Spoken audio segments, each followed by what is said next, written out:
Merci, merci. Prière vous asseoir, s'il vous plaît. Que Dieu vous bénisse abondamment. Je suis content que vous soyez là. Alors, hier, nous vous avons défini, nous avons donné les différentes significations bibliques de la nuit. La nuit, c'est quoi? Bien que j'ai donné seulement 3, alors que selon moi et selon les quelques petites études que j'ai faites en lisant la Bible, il y en a à peu près 7 significations.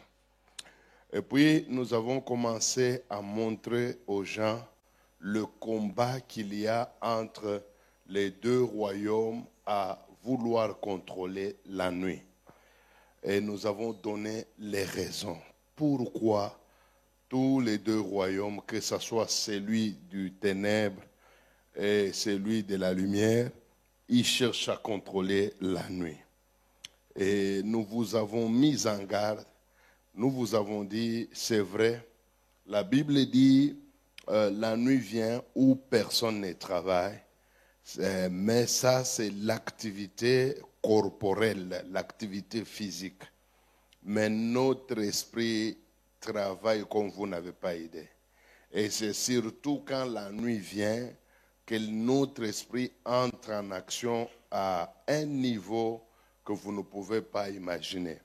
Parfois, pendant le jour, notre esprit est distrait à cause des activités physiques qui le noient dans cet univers-là, au point où il y a même certaines personnes qui ont des problèmes pour entendre la voix de leur esprit quand ils sont éveillés. Et c'est pourquoi, quand la personne dort, notre esprit trouve de la possibilité pour s'exprimer. Maintenant, qu'on nous lise d'abord Genèse chapitre 15, verset 12. Genèse chapitre 15, verset 12. Je lis au nom de Jésus. Au coucher du soleil, un profond sommeil tomba sur Abraham. Au coucher du soleil, qu'est-ce qui va se passer? Un profond sommeil tomba sur Abraham. Un profond sommeil tomba sur Abraham. Asseyez-vous. Je vous ai dit que quand la nuit vient, elle amène à peu près 4 problèmes.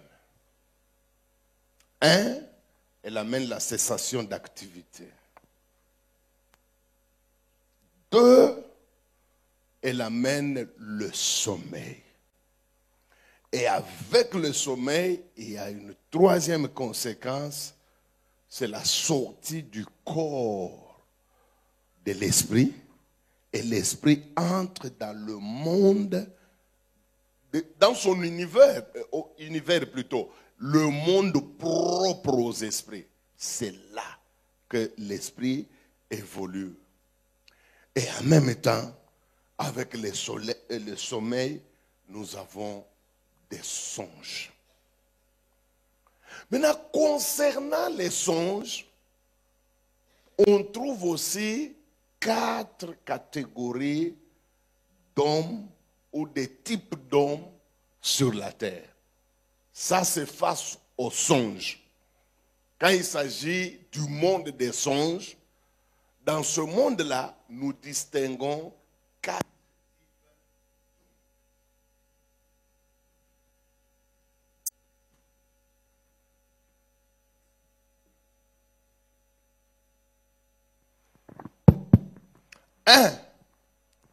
Nous avons la première catégorie. Elle est faite des gens qui ne font jamais des songes. Des gens qui ne rêvent jamais. Et j'aimerais vous dire que c'est une tare terrible. Si tu n'as pas l'habitude de rêver, tu es en train de te priver des grands privilèges qui peuvent te sauver. Les gens qui ne rêvent pas, spirituellement parlant, ne sont pas normaux. Je dis spirituellement. Physiquement, ils sont normaux. Ils peuvent être ingénieurs, je ne sais pas, médecins. Mais aussi longtemps qu'il n'a pas l'habitude de faire des songes, il y a quelque chose qui coince dans sa vie. Donc, dans le fonctionnement normal de son esprit, il y a panne. Et généralement, les gens qui ne rêvent pas, je dis bien généralement, ce n'est pas une loi. Mais généralement, ce sont des gens qui ont un esprit floué. Un esprit dont on a bloqué l'écran pour qu'ils ne soient pas capables de voir ce qui se passe dans le monde des esprits. Puisque c'est au moyen de ton esprit que tu peux voir le monde des esprits. Et la seule manière d'y aller normalement, c'est dans le songe. C'est quand nous dormons que notre esprit est capable, par le songe, d'entrer en contact avec le monde des esprits. C'est pourquoi ne pas rêver, ce n'est pas bon. Surtout pour un chrétien. Et souvent, ce sont des chrétiens qui sont surpris par des événements. Qu'on ramasse comme ça facilement dans des morts, dans des événements qui ne leur plaisent pas. Mais un bon chrétien rêve. Deuxième catégorie. Ce sont des gens qui rêvent très bien. Ils ont l'habitude de rêver. Leur esprit fonctionne normalement. L'esprit voit et il communique cela à l'homme à travers le songe. Mais malheureusement, quand il se réveille le matin, il oublie tout. Il est dans le même cas que ce roi ici, qu'on trouve dans Daniel chapitre 2, versets 3 à 5. Ce roi a fait un grand songe, un songe très significatif, et qui révélait presque l'avenir, et de lui-même, et de son royaume. Mais le matin, il se réveille, il l'oublie totalement.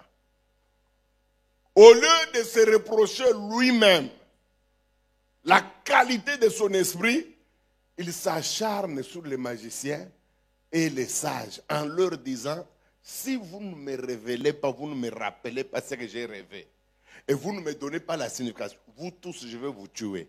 Et pourtant, c'est lui le fautif. Il avait une maladie dans le fonctionnement de son esprit. Tous les gens qui rêvent et qui oublient ont un problème sérieux. C'est que leur esprit est très faible.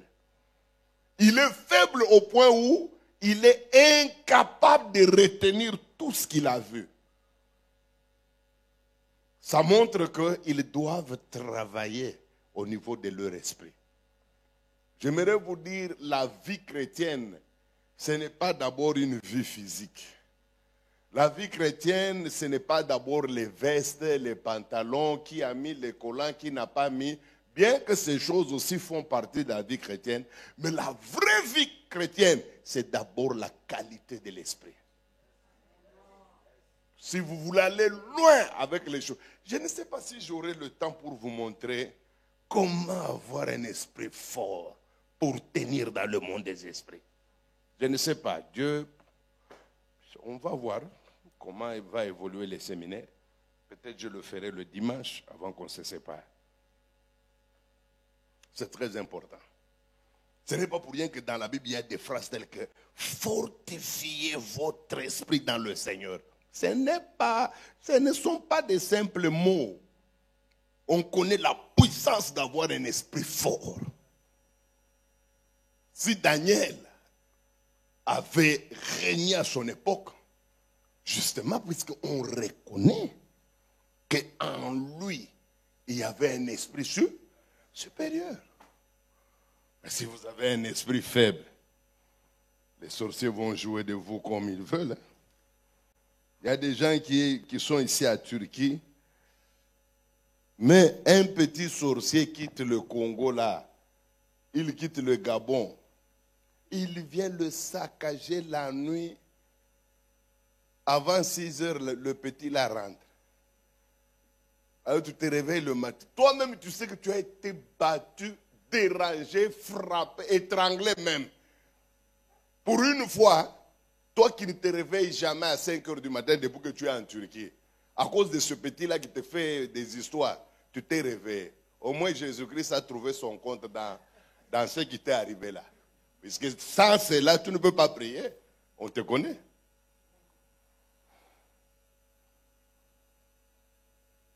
Troisième catégorie, ce sont ceux-là qui rêvent très bien et qui retiennent très bien. Même quand il se réveille le matin, il a tout le rêve. Malheureusement, il néglige. Ça ne lui dit rien. Il est capable même de te raconter ça. J'ai vu dans un rêve, je n'ai pas compris. 2 policiers sont entrés dans ma parcelle, ils m'ont trouvé avec mon mari. Ils me disent, non, toi, tu n'es pas sa femme. Allez, passe ici, ils me mettent les menottes. Et puis ils m'ont sorti. Certains rêves, hein? Certains rêves. Tu vas vivre. Tu vas vivre. Dans 2 ans, tu ne seras pas dans ce mariage-là. Demande-toi les policiers là, habillés en noir. C'est quelle sorte de policiers? Et puis, il vous parle dans une langue que vous ne comprenez pas. Mais, les ordres, vous les exécutez. Il parle d'une langue, il parle dans une langue bizarre. Mais vous comprenez qu'il faut que vous donniez vos mains. Vous donnez, on met les menottes, on vous sort. Et votre mari ne réclame même pas.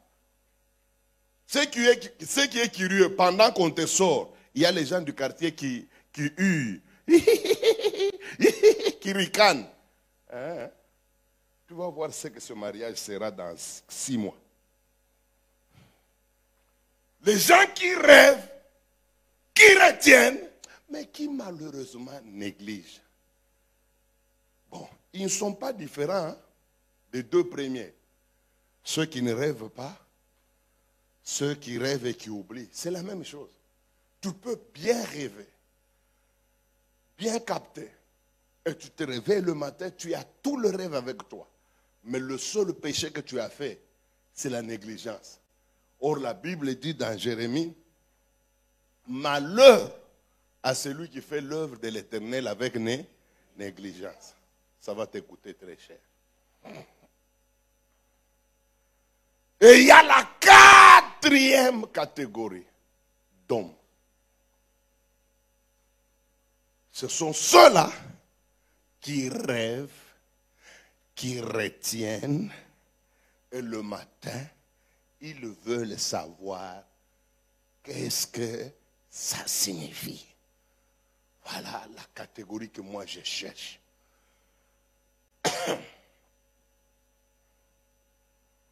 Si vous lisez dans votre Bible,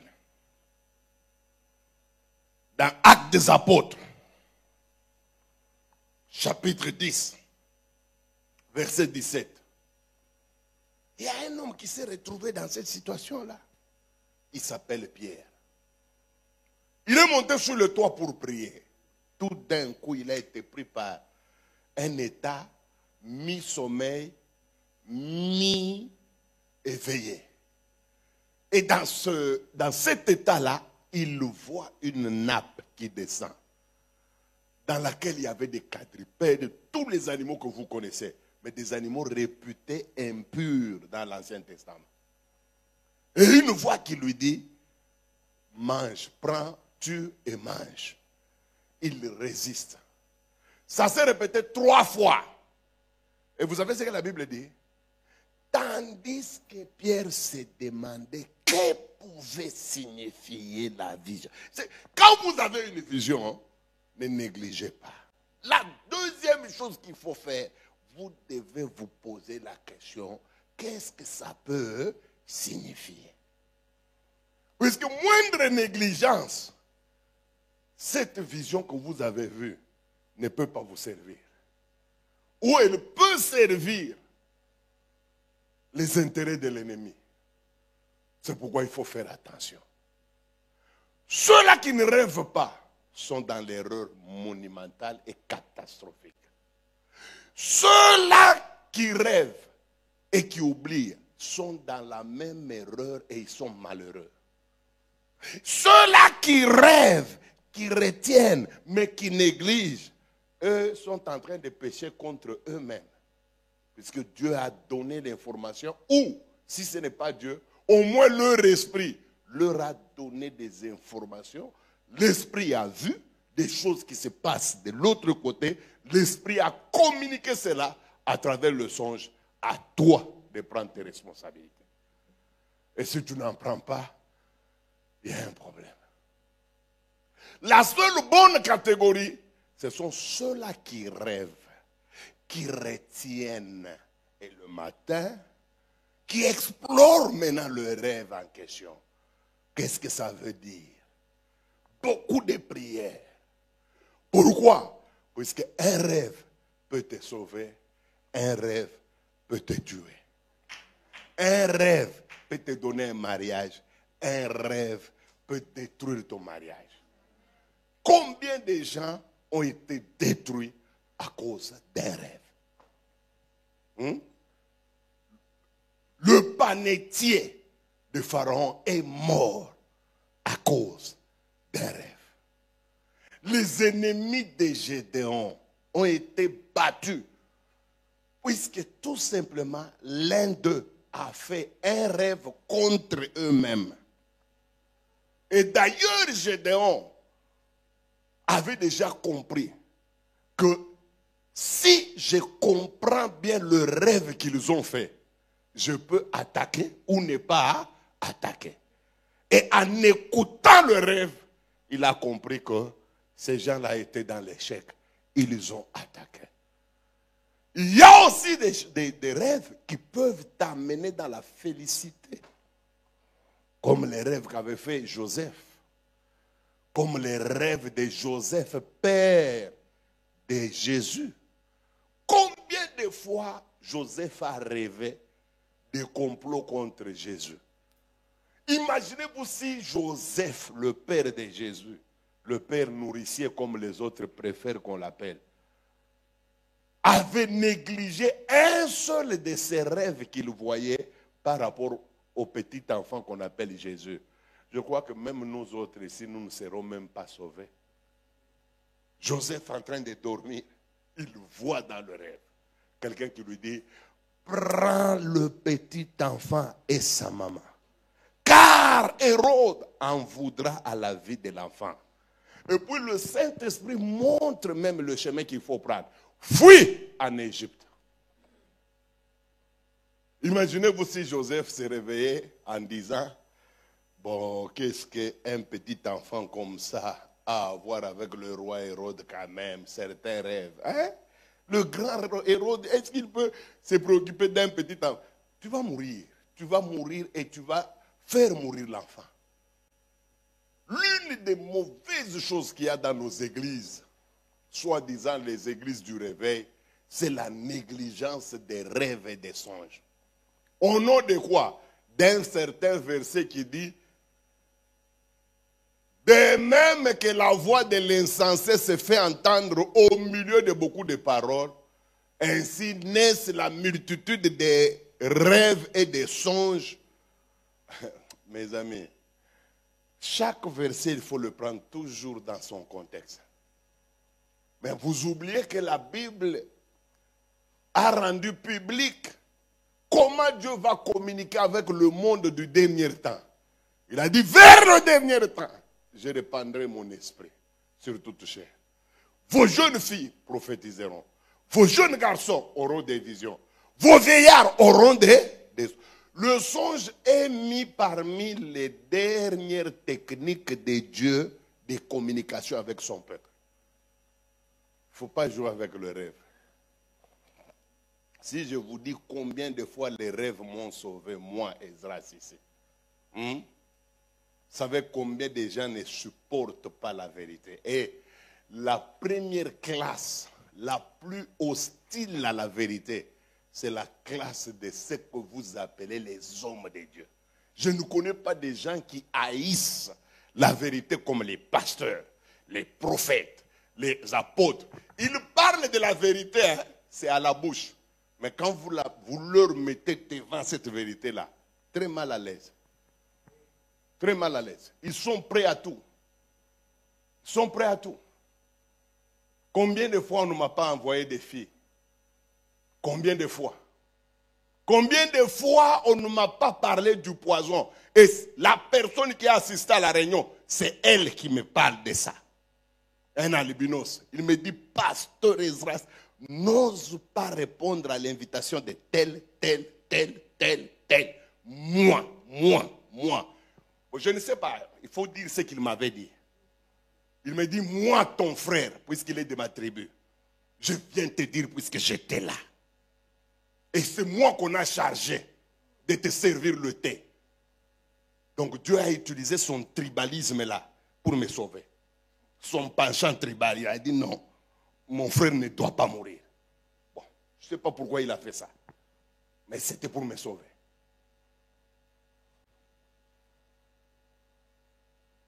Combien de fois je dormais? Pour une raison ou pour une autre. Je vois quelqu'un qui me dit, demain ne dors pas chez toi, dors à l'église. Et pourtant, il n'y avait rien comme programme à l'église et tout. Bon, j'obéis, je vais à l'église. Et le soir, on m'apprend que la nuit, les gens sont venus me chercher. Faites attention avec les rêves. Si vous jouez avec vos rêves, bon, tout dépend de qui vous êtes. Hein? Pas nous. Nous sommes dans le monde des visions, le monde des rêves, le monde des prophéties. Nous sommes là. Nous sommes là, nous sommes dans ce monde. Nous nageons dans ce monde-là. Ma femme est là, mes enfants ils sont là. Toute notre vie, c'est toujours quand nous nous réveillons le matin, papa j'ai vu, papa j'ai entendu. Il y a d'autres que nous écrivons dans le livre de la maison. Parce que ça nous permet d'avancer sûrement. La Bible dit un peuple sans révélation, c'est un peuple sans frein. Dans une église où Dieu ne parle pas, bon, ça ne sert à rien. Ça ne sert à rien. Je vous dis, ça ne sert à rien. Le diable est plus fort. Il faut que Dieu parle. Il est malin. Personne dans cette église ne peut tenir devant le diable sans le Saint-Esprit. Personne. Il est bizarre. Maintenant, quand vous rêvez, vous retenez, vous vous réveillez avec force. Qu'est-ce que vous devez faire? La première chose, vous devez identifier la source du rêve. C'est ça le problème. Il faut commencer là-bas. Puisque tous les songes que nous avons ne viennent pas de Dieu. C'est ça le problème. Quand vous avez eu un songe, vous vous réveillez avec ce songe-là. Vous avez tous les détails. Première étape, avant que vous alliez loin, commencez d'abord par vérifier l'authenticité de ce songe-là. Pourquoi il faut vérifier l'authenticité? C'est puisque les rêves, tous les rêves du monde, ne viennent pas tous de la même source. Il y a à peu près 3 grandes sources de rêves. Certains enseignants, ils classent 4. Mais à examiner la Bible, même la 4e là qu'ils ajoutent, elle s'associe toujours à l'une de ces 3 que je vais vous donner ici. Donc tous les rêves du monde tirent leur origine en 3 sources.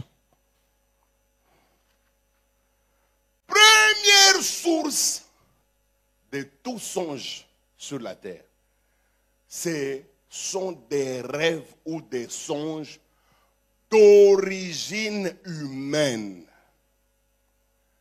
Donc, un rêve, un songe peut provenir des sources uniquement humaines. Ce n'est pas moi qui l'ai dit, qu'on le lise.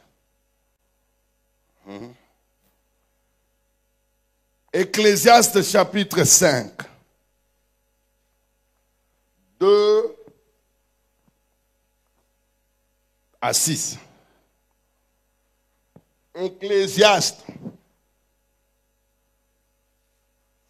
5, 2 à 6. Lisez.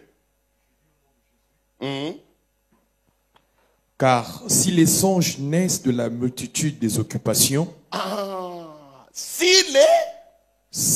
les songes naissent d'où? de la multitude des occupations, Des occupations. la voix de l'insensé s'est fait entendre dans la multitude des paroles. Et puis, Lorsque tu as fait un vœu à Dieu, n'oublie pas de ne faire quoi? tarde pas à l'accomplir, Car car il n'aime pas les insensés. Dieu n'aime pas les insensés. Et puis, Accomplis le vœu que tu as fait. vous qui prenez les histoires, $100, 200, vous entendez ici? Vous croyez que c'est vraiment un théâtre qui a 200? La Bible dit que vous qui prenez des engagements à la légère là, vous êtes d'abord insensé, c'est ce que la Bible dit. Et puis la Bible dit, ne permets pas à tout ton corps de pécher. Les conséquences sont graves. Ce n'est pas notre problème. Continuez. Verset 4. Mieux vaut pour toi ne point faire de vœux que d'en faire un et puis de ne pas, et de ne pas l'accomplir. Verset 5. 6. Car s'il y a des vanités dans la multitude des songes, S'il y a des vanités dans la multitude des songes, il y en a aussi dans beaucoup de paroles. il y en a aussi dans beaucoup de paroles. C'est pourquoi crains Ici, Dieu. le songe dont on nous parle ici, ce n'est pas un songe qui vient de Dieu. Ce n'est même pas un songe qui vient du monde spirituel. Bon, nous pouvons dire qu'il est spirituel puisque produit par l'esprit humain. Mais ça n'a rien à voir avec ni l'enfer ni le paradis. Donc les songes d'origine humaine, ce sont des songes qui viennent de la multitude d'occupations. Donc pendant la journée, vous avez trop joué au billard. Après le billard, vous êtes allé regarder le match, surtout pendant la période des grandes compétitions comme mondial. Vous allez voir que comme nous tous nous sommes scotchés à la compétition du matin au soir, nous regardons les films, nous regardons les matchs. Vous allez voir que quand nous allons dormir, dans les rêves, il n'y aura que des Ronaldo en train de courir à gauche, à droite. Ne dis pas que j'ai rêvé, Dieu m'a montré que je vais travailler avec Ronaldo. Non. Le problème, c'est que tu as enregistré toutes ces images-là dans ton subconscient. Et la nuit, ton subconscient commence à rejeter toutes ces images-là sur ton écran qui est les songes. C'est comme ça que tu te vois avec des Ronaldinho. Mais toi, tel que nous voyons, jusque peut-être à ta mort, tu ne verras jamais Ronaldinho. Ce qui t'a fait voir Ronaldinho, c'est la multitude d'occupations, les pensées. Chacun rêve du trop plein de ses pensées. Quand tes pensées sont focus sur quelque chose, il est probable que ce quelque chose-là te revienne dans le songe. Et je n'invente rien. Écoutez ce que la Bible dit dans Ésaïe chapitre 29, verset 8.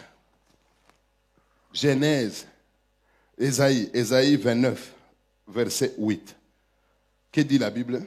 Je lis au nom de Jésus. La Bible dit quoi? Comme celui qui a faim rêve qu'il mange. Écoutez ce que la Bible dit. Celui qui a faim, tellement il a faim. Quand quelqu'un a faim, il pense beaucoup à quoi? À la nourriture. Alors quand le trop plein de la nourriture atteint son comble, écoutez les conséquences la nuit. Puis s'éveille, l'estomac vide. De même, quelqu'un qui est affamé rêve de la nourriture. C'est ce que la Bible dit. Il est tellement occupé par la nourriture. La nuit, il rêve qu'il est en train de manger. Mais la réalité va le rattraper le matin. La Bible dit, il se réveille le matin, le ventre est vide. Continuez. Et comme celui qui a soif rêve qu'il boit. La Bible dit, même celui qui a soif, tellement tu as soif, tu vas rêver que tu bois. Et c'est ce qui arrive dans les milieux pentecôtistes. Surtout quant à ce qui concerne les mariages. La plupart des églises pentecôtistes, les sœurs rêvent des frères, les frères rêvent des sœurs. Or, en réalité, c'est leur convoitise. Tu vois, quand une sœur là t'intéresse beaucoup, hein, une sœur jolie là qui a ce qu'on appelle des morceaux, hein, dans vos langages africains là, hein, qui a tout ce que les Quinois disent, elle a toutes les données. Les Quinois, il parle des données, c'est quoi? Les seins, la poitrine, les bassins. Il y en a qui appellent même les bassins les revolvers. Bon, très bien. Si tu rêves, si tu es en train d'envier une sœur qui a des revolvers, c'est normal que la nuit, tu la vois dans le rêve. Et puis, elle viendra sous forme pentecôtiste pour que tu prennes ça au sérieux. Elle viendra habillée en blanc. Hein? Ou bien si ce n'est pas en blanc, elle vient, elle te tient à la main. Ça, c'est dans le rêve. Et puis vous montez, vous arrivez sur une montagne. Et puis vous entendez une voix qui dit, unité, unité. Les pentecôtistes, ils ont des rêves. Hein? Les pentecôtistes. Moi, depuis que je suis pasteur, j'ai entendu des rêves et des rêves. J'ai dit, même Dieu ne peut pas rêver comme ça.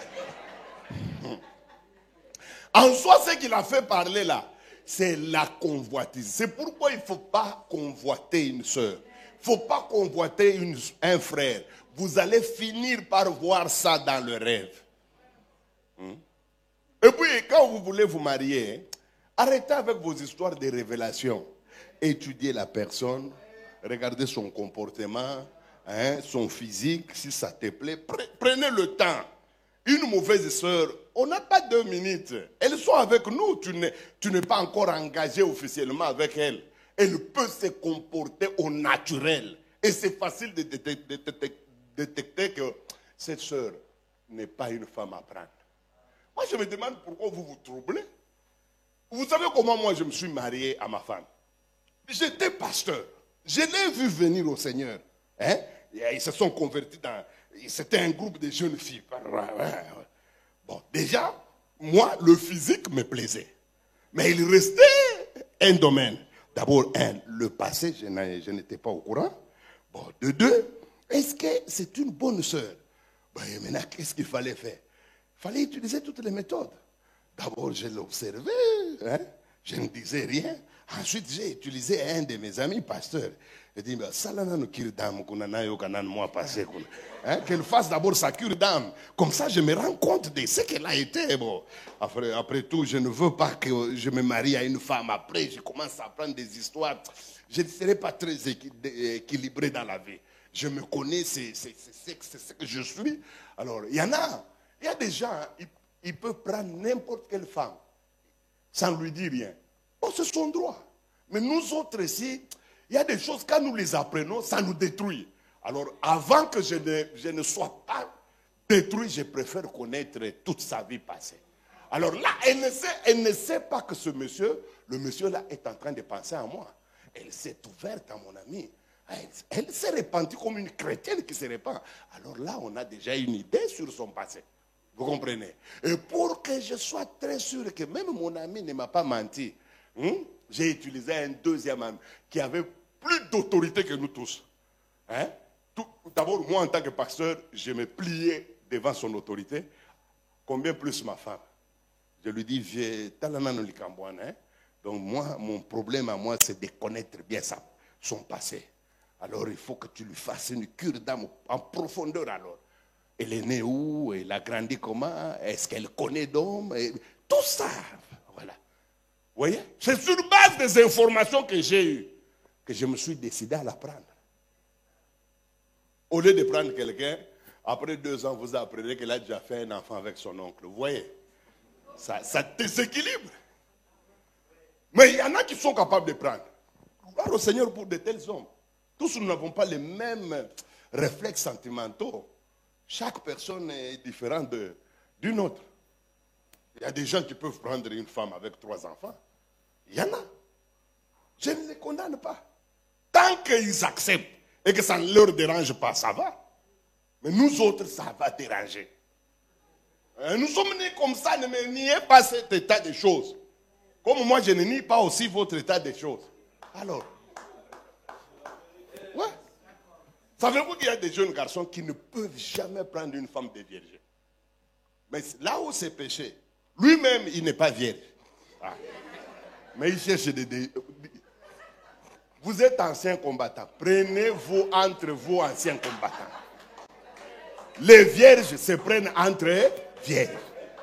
Toi, tu massacres partout ici, tu as tué toutes les filles, tu veux une vierge. Elle viendra d'où? Les gens qui ont fait la guerre de 14-18, vous vous prenez entre vous 14-18. 40-45, vous vous prenez 40-45. Hein? Maintenant, Russie-Ukraine, vous vous prenez ici, Ukraine. Hein? Mais des pays qui n'ont jamais connu de guerre, c'est entre vous. Prenez-vous aussi entre pays qui n'ont jamais connu de guerre. Parce que le mauvais côté, quand vous êtes un jeune garçon puceau, comme on le dit, hein, vous n'avez jamais connu de femmes. Mais malheureusement, vous allez prendre une femme qui a trop d'expérience dans ce domaine-là. Et le mariage peut souffrir. Il y a d'abord la première phrase que nous entendons, c'est toujours tu es marié en quoi? Bon. Quand une femme dit ça, ne croyez pas que c'est pour l'argent. Quand une femme te dit tu es marié en quoi? C'est que c'est de ce côté-là où il y a des problèmes. Le côté où elle a été championne. 4 fois médaillée d'or. Maintenant, toi tu n'as fait que... Non, ça ne va pas aller. L'avantage, quand vous vous mariez, vous êtes tous des vierges. Hein? Personne ne saura. Même si vous avez échoué, vous ne saurez pas que vous avez échoué.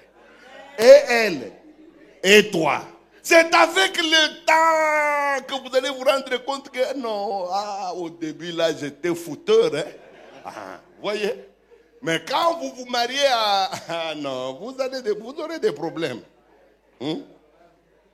Chaque séance, il y aura toujours des... Bon. Toi, tu es venu dans ma maison pour ça. Je te nourris, je te fais manger, puis tu ajoutes une... Cherche où aller. On t'a dit que moi, j'étais de cette catégorie-là. Nous sommes de la catégorie coq. Toi, tu es poids lourd. Maintenant, au lieu de combattre avec les Tyson, tout ça, toi, tu viens chez les Pacao.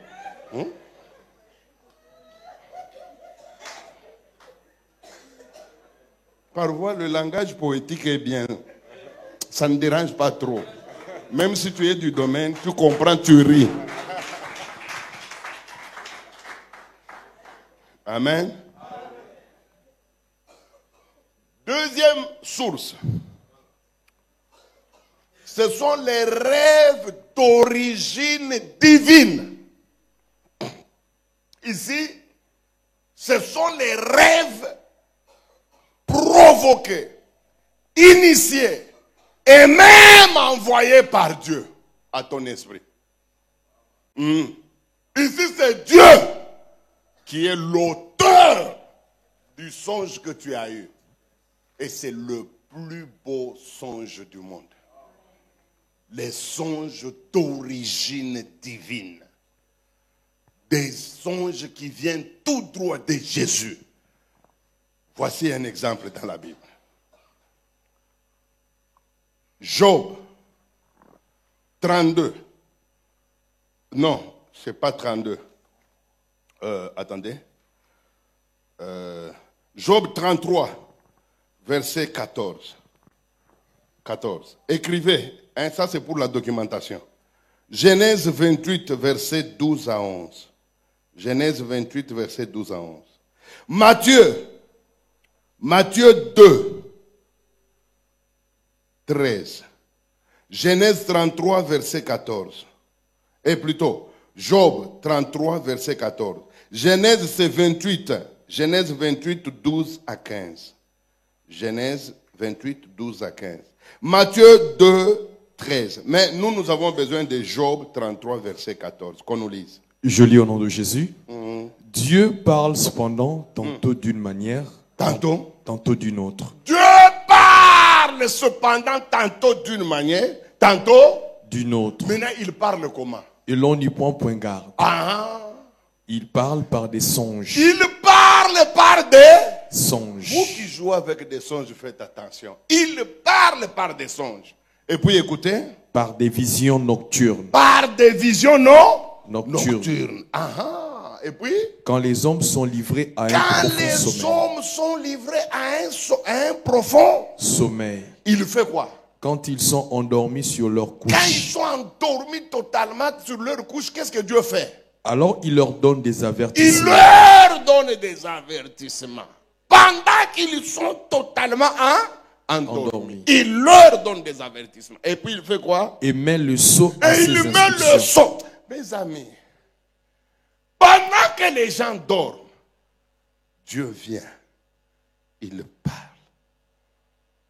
Chez nous, au Congo, un frère vivant dans une ville de Kasumbalesa, une semaine avant qu'il ne se rende à Lubumbashi, il était en train de dormir. Vous pouvez vous asseoir. Là, tout en dormant, il commence à faire un songe. Il se voit avec son sac en train de voyager pour Lubumbashi. Il arrive curieusement à l'arrêt des bus. Il trouve un véhicule, une voiture de type station. Il vient, il entre, il s'assoit à côté du chauffeur, du côté du passager, face au vis-à-vis du chauffeur. Quand le chauffeur veut démarrer le véhicule, nous sommes toujours dans le rêve, hein? Il quitte cet endroit-là, il rentre à l'arrière, à la banquette arrière, et il se met presque en diagonale avec le chauffeur. Et le véhicule démarre. Quand le véhicule démarre, une pluie commence à tomber. Et il se réveille. C'était le rêve. Une semaine après ce rêve-là, il fait le voyage pour Lubumbashi. Curieusement, quand il arrive vers 5 heures, 6 heures, dans la station, il trouve un seul véhicule comme il en avait vu dans le rêve. Ça, c'est dans la réalité maintenant, ce n'est plus le rêve. Il vient, il s'assoit, comme le véhicule était vide, il n'y avait que le chauffeur, il s'assoit à côté du chauffeur. Ils attendent les autres voyageurs. Les passagers sont arrivés, l'arrière était pleine. Tout le monde était là. Et le chauffeur a démarré le véhicule. Curieusement, il se rappelle de ce rêve-là. Il dit au chauffeur, s'il te plaît, je suis mal à l'aise ici devant. Je préfère aller derrière. Comme la plupart des gens rêvent de la place qui est face au chauffeur, l'un de ceux qui étaient derrière accepte, il passe devant. Je ne sais pas s'il y a beaucoup de gens qui connaissent Kasumbalesa ici, mais je pense qu'il y en a. Ils quittent Kasumbalesa, ils entrent dans le virage qu'on appelle 7 km et 11 km. Et une petite pluie commence. Mais le chauffeur était à toute allure, une vitesse terrible. Lui, le frère, il dit au chauffeur, comme il pleut, je trouve que tu dois réduire la vitesse. Le chauffeur qui lui dit, tu sais, le tronçon Lubumbashi-Kasumbalesa, je le connais comme ma poche. Il n'avait pas terminé cette phrase. Ils se sont retrouvés face à un extra long, un véhicule remorque qui avait déjà stationné. Mes amis, le chauffeur a commencé à tituber. Il est allé cogner dans, disons, d'une manière diagonale, au point où la partie où le frère était s'est cassée et le frère a été projeté dans les herbes. Tout le monde est entré en dessous de ce remorque et les têtes ont été coupées. Nous les avons enterrés sans tête. C'est le rêve qui a sauvé le frère là. un rêve divin. Dieu lui avait communiqué ce qui adviendra quand il va s'agir d'aller à Lubumbashi. Heureusement, il s'est souvenu et il est rentré derrière. Troisième source des rêves, c'est ce qui nous concerne vraiment dans cet enseignement. On va parler des rêves d'origine humaine, c'est bon. On va parler des rêves, des songes d'origine divine, c'est bon. Mais ce qui nous concerne, ce sont les rêves d'origine diabolique. Frères et sœurs, retenez ceci. Le diable aussi a la capacité de produire des songes dans nos vies. Je sais que beaucoup, c'est pourquoi lisez votre Bible, puisque souvent vous vous opposez à des choses qui sont écrites dans votre Bible. Vous savez, quand j'avais donné cet enseignement pour la première fois, il y a des pasteurs, surtout ceux-là qui ont fait la théologie, qui m'ont attaqué. Non, vous terrorisez les enfants de Dieu. Est-ce que le diable peut donner des rêves? Montrez-nous dans la Bible. C'est toujours dans la Bible, c'est écrit où? Mais tous les pasteurs, quand vous enseignez d'autres choses qui les touchent, là, ils vous demandent c'est écrit où. Mais quand ils couchent avec les femmes, ils ne demandent pas c'est écrit où. Quand ils engrossent en désordre là, ce n'est pas écrit.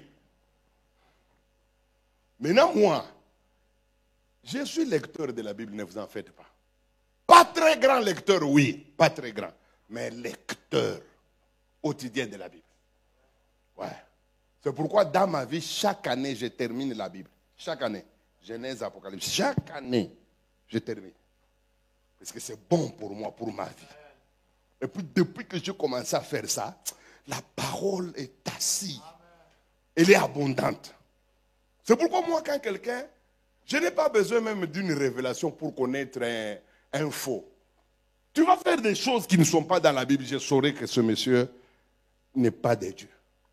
On vous trompe pourquoi vous ne lisez pas. Lisez la parole. Commencez à vous enfermer avec la Bible, lisez-la. Et puis, ayez plusieurs versions. C'est comme les francophones. Ils ne connaissent qu'une version Louis II. Avec son langage archaïque, un vocabulaire de 1910. Parfois avec des imparfaits. Et combien sont capables de connaître des il parle là, il a là, ça dérange. Il faut prendre parfois des versions commodes à votre vocabulaire. Vous comprenez français courant. Vous lisez Thompson, vous lisez Scofield. Ça ouvre l'intelligence. Ceux-là qui connaissent l'anglais, vous prenez King James. Donc, lisez la parole. Vous êtes toujours là, Jeune Afrique a dit que Jeune Afrique, un journal corrompu, tu peux lui faire dire tout ce que tu veux, à condition que tu payes. Vous oubliez ça? Quand vous voyez les grands titres là, les réalisations du président Sassou, il a payé. Vous croyez que c'est son journal, on va... Moi, je croyais dans ce journal-là, mais quand j'ai compris comment ça fonctionne, vous savez que même moi, je peux payer là-bas. Je dis, mettez grand titre. Le pasteur Esdras, un homme de Dieu exceptionnel. J'ai payé. Ils vont écrire des histoires là-bas. Oh, vous avez entendu ce que Jeune Afrique a dit. Ce ne sont pas des dieux. RFI, tout ça, c'est du mensonge. BBC. Je vous dis, ce sont des chaînes sérieusement corrompues. Vous vous trompez? Regardez comment Mediapart les mettent mal à l'aise. Ils sont prêts à tuer ce monsieur-là, le moustachu là. Je ne connais pas son nom, mais j'apprécie, puisque lui, il fait des enquêtes, il les poursuit. Je ne sais pas s'il va atteindre 70 ans, ce garçon. Mais, non, ce n'est pas Focard. C'est le responsable de Mediapart, Kinshasa, plutôt Paris. Il a une belle moustache là, je ne connais pas bien son nom. Il les traque, tous ces gens-là, les gens qui mentent de Covid, qui s'enrichissent sur le dos. Ah, il a des problèmes partout. Hein. Maintenant, vous voulez que je vous prouve que le diable produit des rêves? Hein? Et puis écrivez ça pour que quand quelqu'un va vous attaquer là, hey, vous allez suivre des enseignements qui ne sont pas dans la Bible. Prouvez-nous. Montrez-lui ça dans la Bible. Dans la Bible.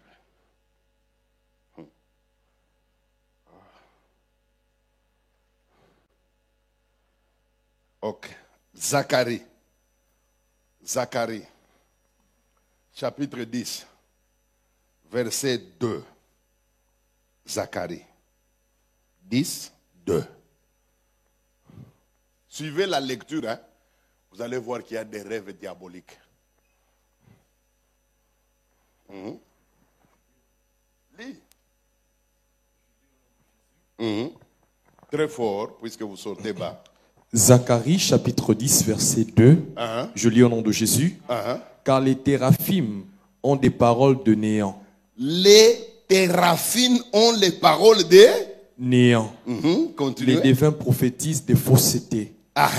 Les songes mentent et consolent. Non, allons-y. Les songes sont en train de faire quoi? Mentir. Ces songes-ci qui mentent, ce ne sont pas des songes qui viennent de Dieu. Alléluia. La Bible dit qu'il y a des songes qui mentent. Et puis deux qui font encore quoi? Consolent. Et qui consolent faussement. Dans ma Bible, c'est comme ça que c'est écrit. Et puis vous allez voir, comme ce sont des songes qui mentent, comme ce sont des songes qui viennent pour déstabiliser la personne, quelles sont les conséquences? Écoutez. C'est pourquoi ils sont errants. C'est pourquoi, puisqu'ils ont ces songes-là, ils sont comment? Errants. Première chose, première conséquence des rêves démoniaques. Ça rend errant. Ça donne du trouble. Deux, ils sont malheureux. Ils sont malheureux. Ces songes rendent malheureux. Le panetier de Pharaon est devenu malheureux à cause de ce songe-ci. Il y a des jeunes filles qui, à la suite d'un songe qu'elles ont fait la nuit, le matin, elles sont devenues malheureuses. Je prêche à Kassoumbalé, ça tu peux t'asseoir. Je vois une maman là qui vient me voir. Elle me dit, pasteur Esdras, j'ai un problème. Quand je vais vous raconter cela, vous n'allez pas me croire. Je lui dis, mais qu'est-ce qui va mal? Il dit, pasteur, donc tel que tu me vois ici, on me marie souvent, légitimement, et puis correctement. Mais regarde ce phénomène. Quand je suis marié avec un homme, il y a quelque chose qui arrive. Je ne mets pas au monde. Ça c'est un. J'ai un désordre terrible au niveau biologique, au niveau de mon appareil reproducteur. Je vis des phénomènes bizarres jusqu'à ce qu'on va me chasser. Parce que dès qu'on me chasse, je reste à la maison chez mon père. Je commence la prostitution, je commence à mettre au monde. Tous les enfants que tu as vus là chez nous, ce sont mes enfants. Chacun a son père. Et je les mets toujours au monde pendant la période des vaches maigres, quand on me chasse des mariages. Je redeviens normal. Je redeviens féconde. Je mets au monde en désordre. Mais dès qu'on me marie, le phénomène s'installe. Je lui pose la question. Combien de fois tu as été marié? Elle me dit, pasteur, plus de 4 fois. Et parmi les 4 fois là, 3 fois on a été à la commune, à la mairie. Ce ne sont pas des petits mariages, ce sont des mariages avec pompe. Mais qui finissent toujours mal. À cause d'une raison. Donc dès que je vais au mariage, il y a un désordre physiologique et biologique qui s'installe. J'ai des écoulements bizarres dans mon corps intime. Le mari nage, il ne se retrouve pas. Aussitôt qu'on me chasse, je redeviens la jeune fille. Je deviens terrible au lit. Les gens même m'apprécient et je prends même des grossesses. Alors je lui pose la question. Au premier mariage, qu'est-ce qui s'est passé pour que tu sois chassé? Vous vous êtes mariés comment? Écoutez ce qu'elle me dit. Ça va vous faire réfléchir. Elle me dit, pasteur, nous nous marions. Un grand mariage alors. Nous sommes allés à la mairie, nous sommes allés à l'église, pomper. Paf, nous sommes chez nous. La première nuit, on était au 7e ciel. Je me suis dit, voilà l'homme qui me faut. Mon mari a dit, voilà la femme qui me faut. Nous avons vécu comme ça une sexualité intense, une belle sexualité. Mais papa, ça n'a pas traîné. Une nuit, en train de dormir, je vois ma propre mère qui s'amène avec un gros chien, un chien vraiment gigantesque là. Et maman arrive, elle me demande de me déshabiller. Je dis, maman, je suis déjà mariée, et puis je suis une grande femme, je ne peux pas me déshabiller devant toi comme quand j'avais 2 ans. Elle dit, non, enlève tes habits. J'enlève. Et maman me demande d'écarter mes jambes. J'écarte. Il donne l'ordre au chien de commencer à lécher mon sexe. Le chien a léché toute la nuit. La femme me dit, pasteur, il faut que je te dise la vérité. Pendant qu'il me léchait là, j'avais une excitation que je n'ai jamais eue depuis que je suis sur la terre. Le chien là était en train de me lécher, il m'a fait la chatte dans tous les sens du monde. Maman était là, c'est elle qui supervisait cette activité. Et quand il a terminé, maman m'a dit, ça va, tu restes très bien. Papa, je me réveille le matin comme ça, je regarde mon corps intime. Pasteur, tu ne peux pas imaginer. Je commence à vivre des écoulements, des liquides bizarres, des liquides qui dégageaient des odeurs. Mon mari, la nuit, il essaye avec moi. Il nage, pasteur, il ne se retrouve pas. Donc j'étais comme un boulevard. Alors, il m'a dit non, moi je n'aime pas ça. Et au bout de 5 jours, il me met dehors. Je rentre à la maison, je redeviens cette jeune fille au sexe normal d'une jeune fille. Je commence la prostitution, je prends la grossesse. On vient me prendre pour le 2e mariage, ça s'arrête. J'ai souffert. Je lui ai dit, c'est ça le problème. Le rêve démoniaque de ce chien-là, qui a léché son sexe, a fini par atteindre sa vie reproductive. Le chien a injecté le venin dans son corps. Frère, ne jouez pas. La Bible dit qu'il y a des rêves qui mentent. Il y a des rêves qui déstabilisent. Ce n'est pas moi qui le dis, tu viens de le lire. Et la Bible donne 2 conséquences. Que ces rêves-là rendent les personnes errantes, vagabonds, ne se retrouvant pas. 2, la Bible dit, il rend malheureux. Combien de gens sont malheureux dans cette salle à cause d'un rêve? Maintenant, écoutez. Le diable a plusieurs arsenals. Il a tout un arsenal avec lui dans le domaine des rêves démoniaques. Il connaît comment nous faire la guerre. Et ce n'est pas pour rien qu'il préfère nous attaquer la nuit, puisqu'il connaît l'importance et il connaît les faiblesses de nous attaquer pendant la nuit. Il y a beaucoup de rêves démoniaques. Beaucoup. Mais je les ai catégorisés. Premier rêve démoniaque avec lequel le diable fait souffrir beaucoup d'enfants de Dieu ici. Première sorte. Ce sont des rêves de rencontres. Des rencontres malheureuses. Écrivez ça. Premier type des rêves diaboliques. Écrivez, ce sont des rêves, des rencontres malheureuses.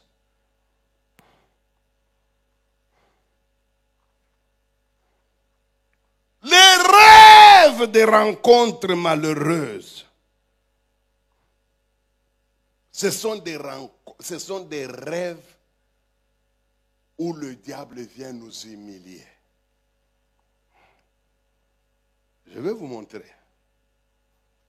le type de rêves, des rencontres malheureuses. Un roi, chapitre 3. Vous y êtes? Verset 5. Je lis au nom de Jésus. Hein? À Gabaon, l'Éternel apparut en songe à Salomon pendant la nuit. Ah! C'est grave. Répétez d'abord. Répétez. À Gabaon, l'Éternel apparut en songe à Salomon pendant la nuit. Ah. Pendant la journée, Salomon n'a jamais rencontré quelque chose. Mais la Bible dit pendant la nuit.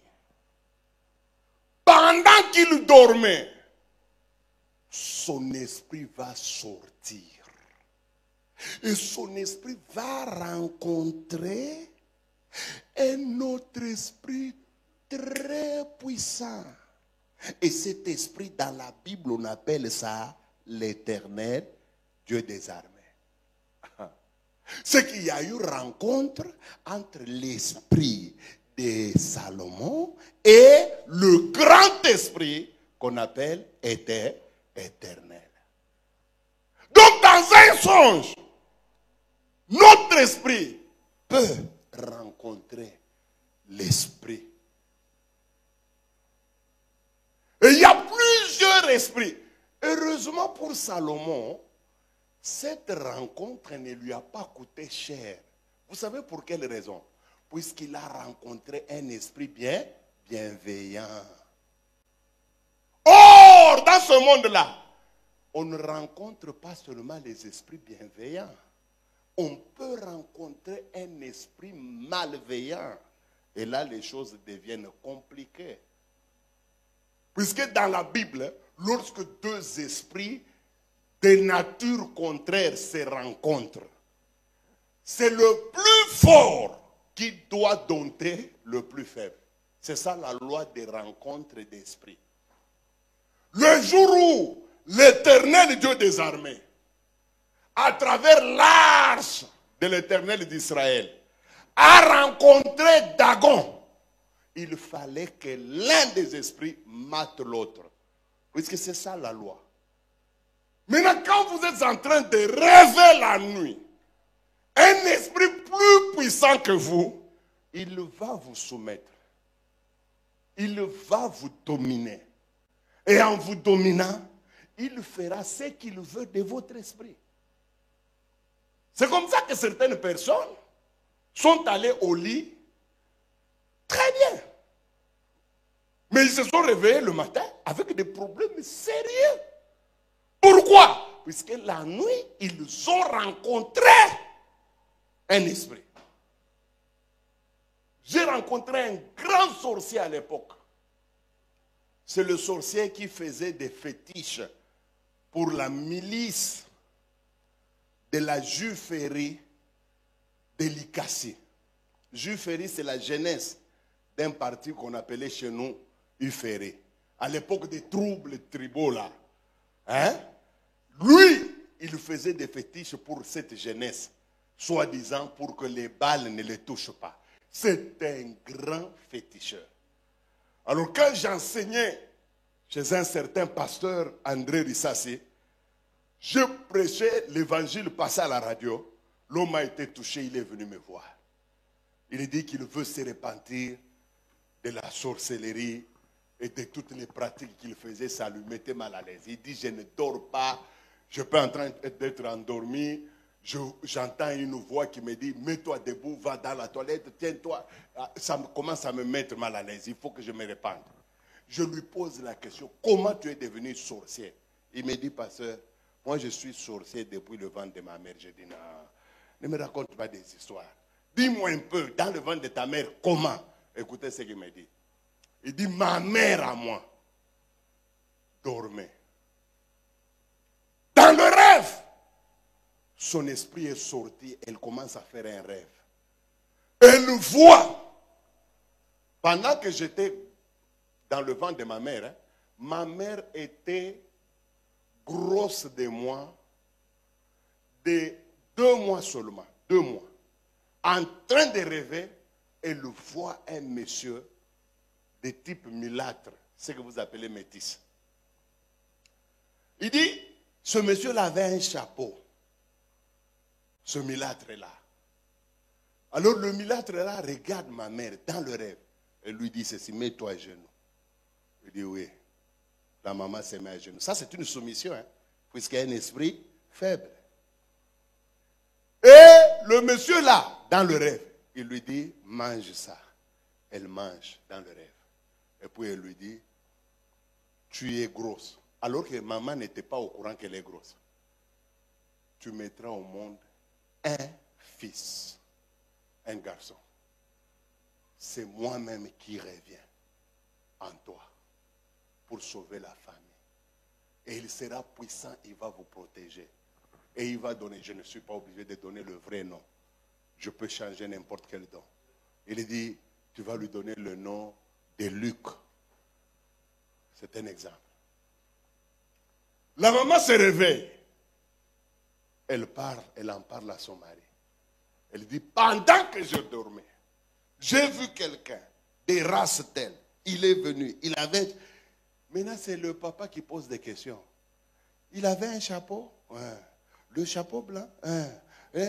Oh, c'est mon grand-père. C'est lui. Comme il est revenu, c'est une bonne chose. Il était puissant. C'était un grand péticheur. Et ils ont donné le nom à ce garçon. Le garçon me dit, moi je sortais du ventre de ma mère pour aller ensorceler, alors que je n'étais pas encore né. Il a reçu ce pouvoir où? La nuit.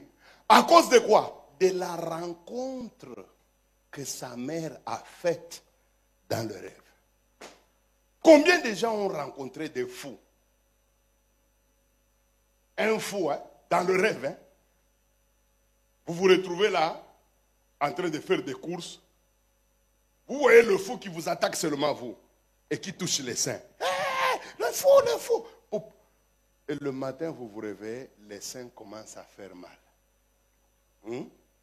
Petit à petit, vous commencez à être mal à l'aise.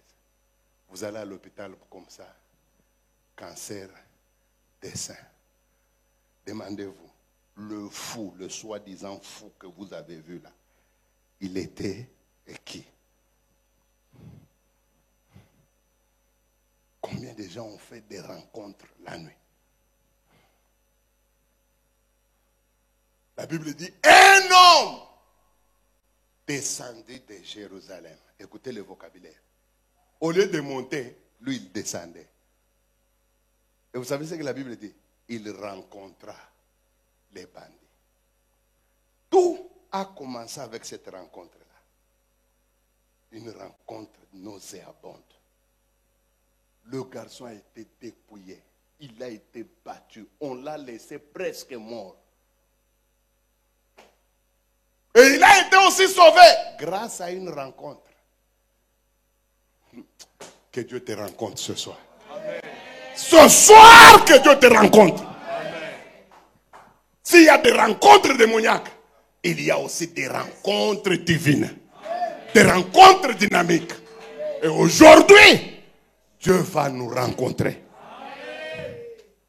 Deuxième type de rêve démoniaque qui détruit la vie des gens. Les rêves de captivité. Les rêves de captivité. Les rêves de captivité, c'est quoi? Ce sont des rêves, de par leur répétition dans votre vie, ils vous mettent dans une forme de prison. Et les rêves-là se répètent toujours. Leur but, c'est de vous maintenir dans une certaine captivité. Et la captivité en question fera que dans le domaine où elle a été placée, vous n'allez pas être heureux. Si c'est une captivité de célibat, par exemple, vous ne serez jamais marié. Jamais. Et vous allez voir que chaque fois que vous voulez vous marier, il y a un certain rêve qui va revenir. Et dès que vous voyez ce rêve, fini, le mariage n'aura pas lieu. Même certaines stériles. Demandez-vous pourquoi il y a certaines stériles, quand elles dorment, elles sont en train de dormir. Elles ont l'habitude de voir un bébé qui descend.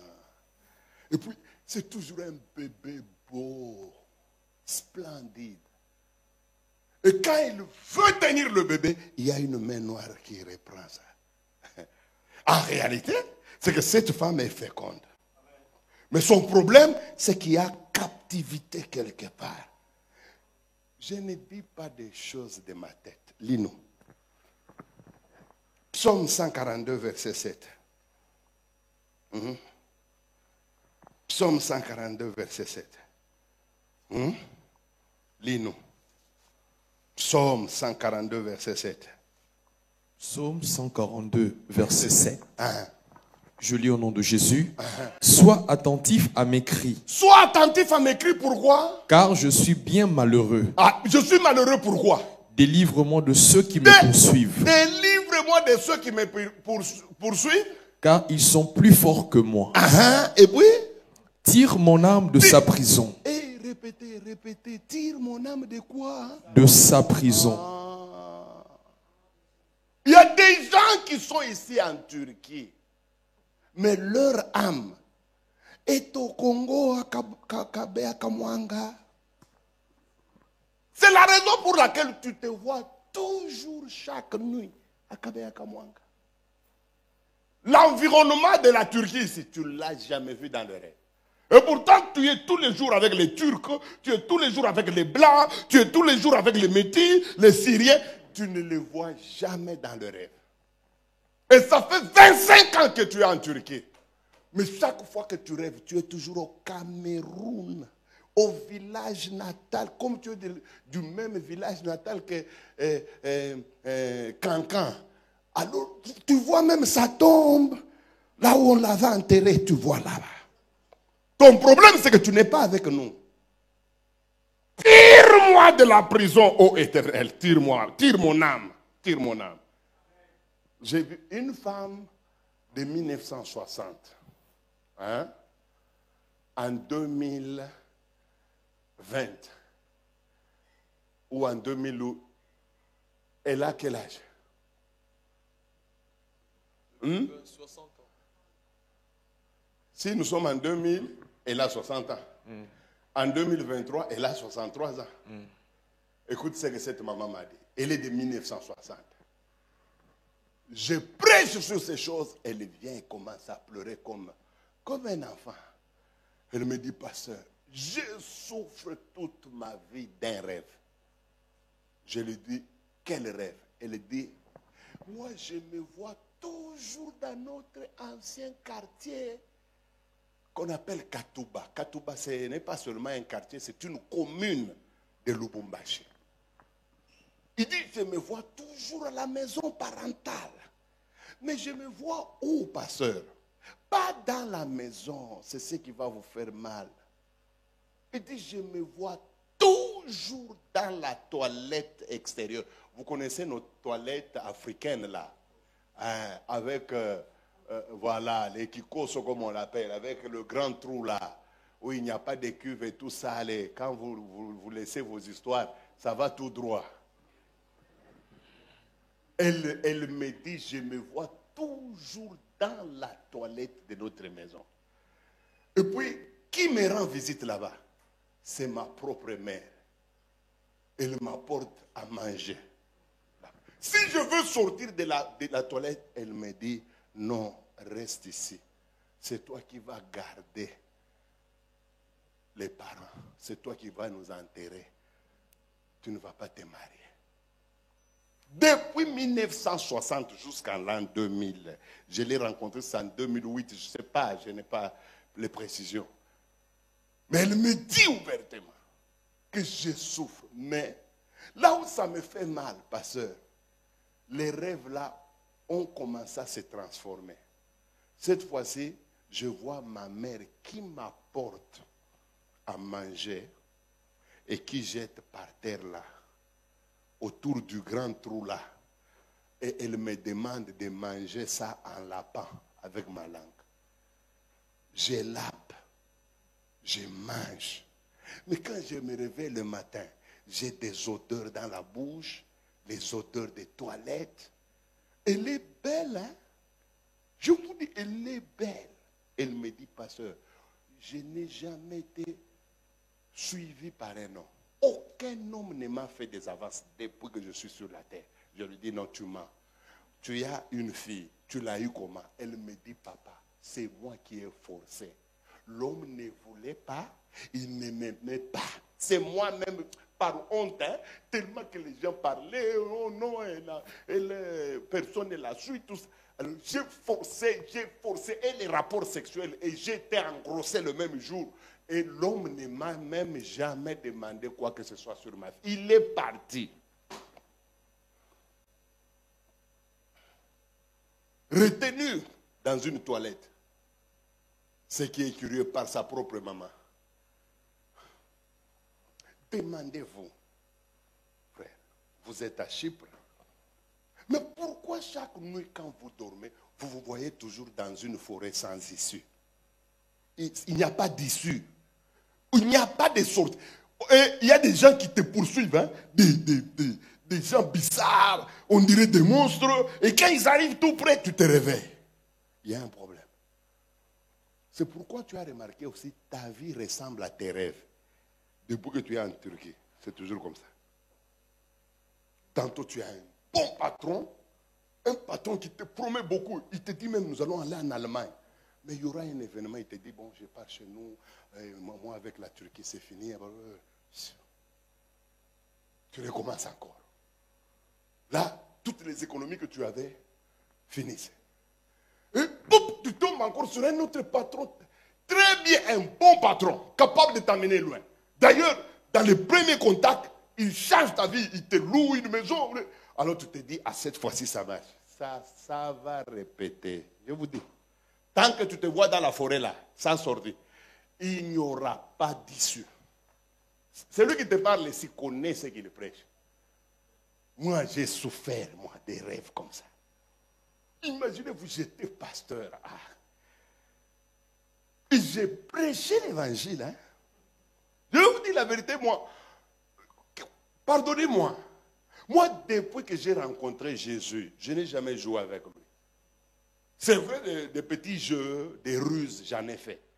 Mais des jeux tels que l'impudicité, non. Ça n'a jamais été mon lot.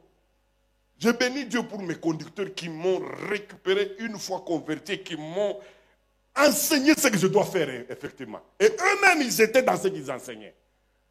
Ça m'a rendu sérieux tout en étant petit dans la foi, mais très sérieux avec mes engagements. Mais ça n'a pas empêché au diable de se jouer de moi.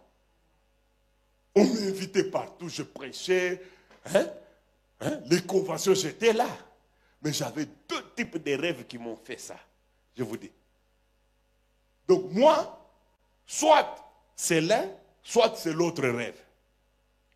Donc je me voyais toujours en train de voyager. Et quand j'arrive dans la station, je dois trouver le véhicule en train de démarrer. Même si j'écris comment, le véhicule partira. Il va me laisser. Et quand je fais un tel rêve, quelles que soient les échéances heureuses, promettantes qui sont devant, rien ne marchera. Et j'étais même habitué à ce rêve. Quand je le fais, moi-même, je sais que bon, donc, je laisse. C'est comme ça que j'ai laissé des dettes à des gens, hein. Des grosses dettes. Je savais qu'ils ne vont pas me payer. Même si je les amène au parquet, les rêves là vont intervenir en leur faveur.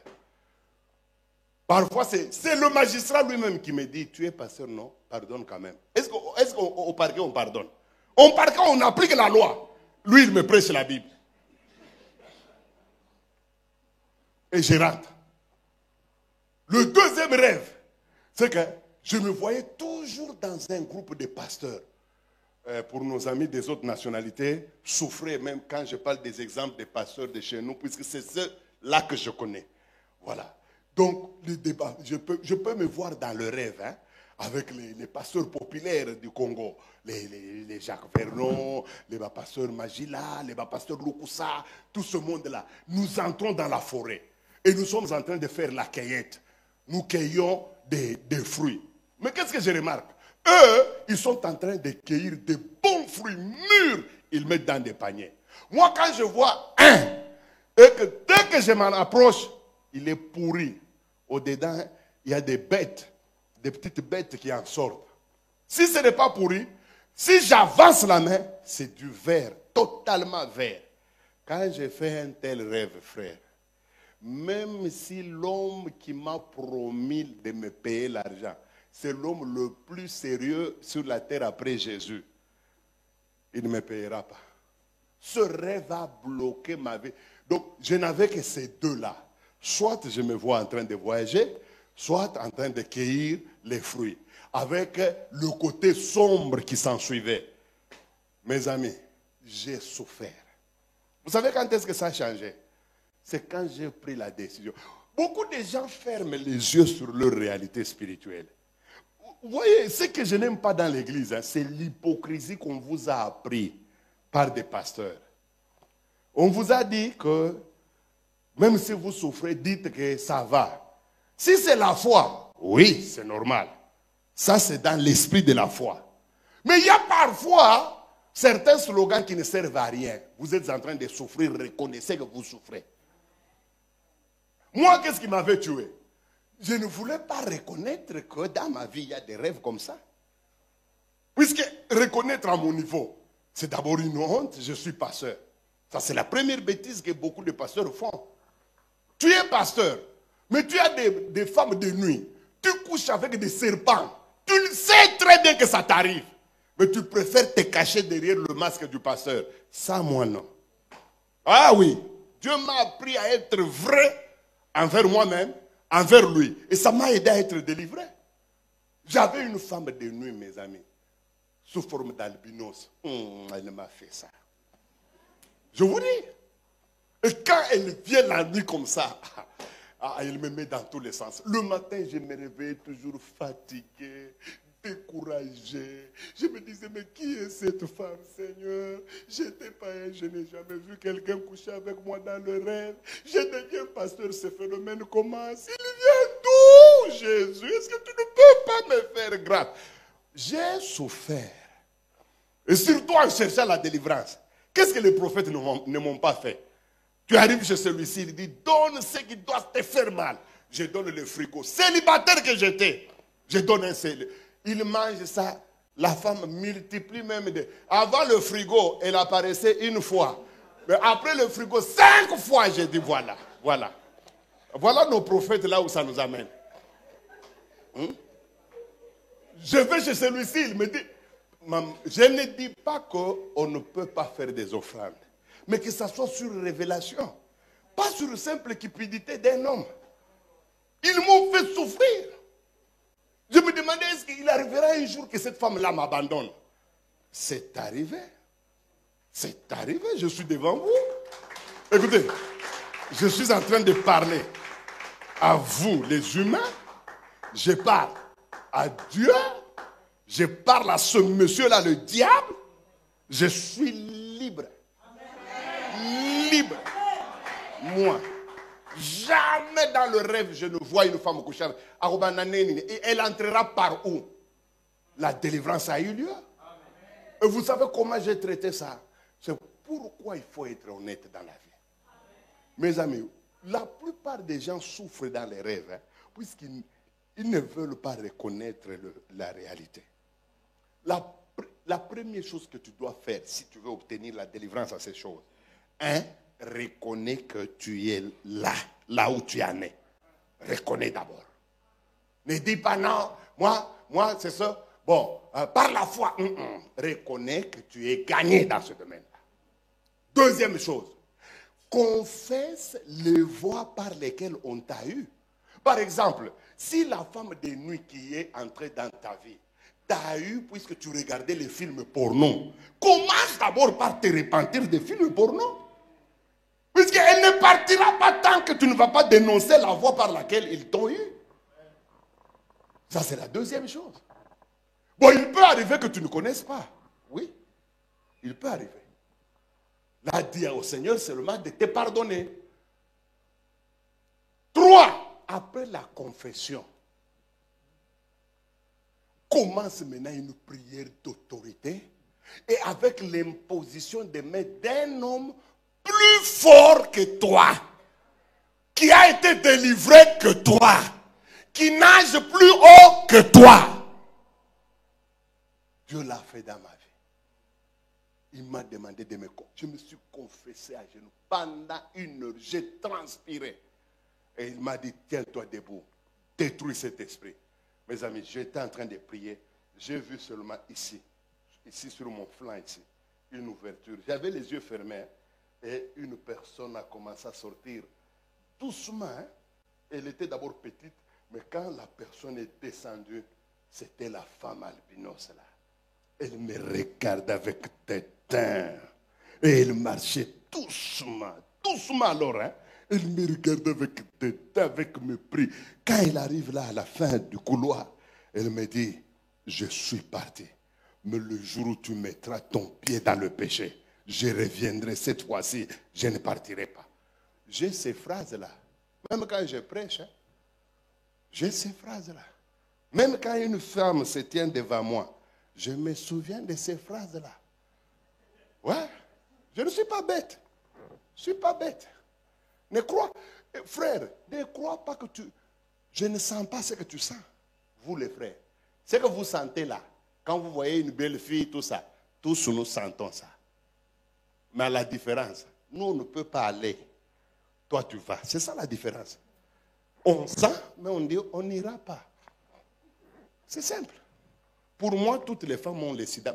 Chaque femme qui se tient devant moi, je sais, je répète toujours, elle a le sida, elle a le sida, elle a le sida, elle a le sida. C'est lui qui n'a pas le sida, c'est seulement ma femme. Ça, c'est moi. Ne te fâche pas. Toi aussi, tu peux te tenir devant moi, tu dis, il a le sida, il a le sida. C'est ton problème. Moi, chaque femme qui est devant moi, belle ou pas belle, moche ou pas moche, elle a le sida. Ça me permet de me maintenir. Appelez ça ce que vous voulez. Oh, mais les méthodes charnelles. Appelez ça ce que vous voulez. Ce que je sais, c'est que jusque-là, ça me préserve. Hein, vous qui avez des méthodes spirituelles, appliquez ça. Moi, c'est ça.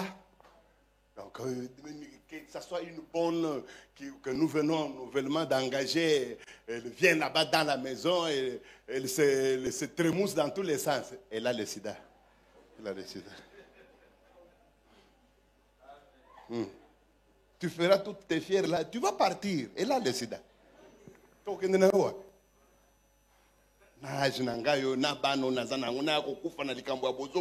Papa, moi j'ai des choses à faire sur cette terre. Hein.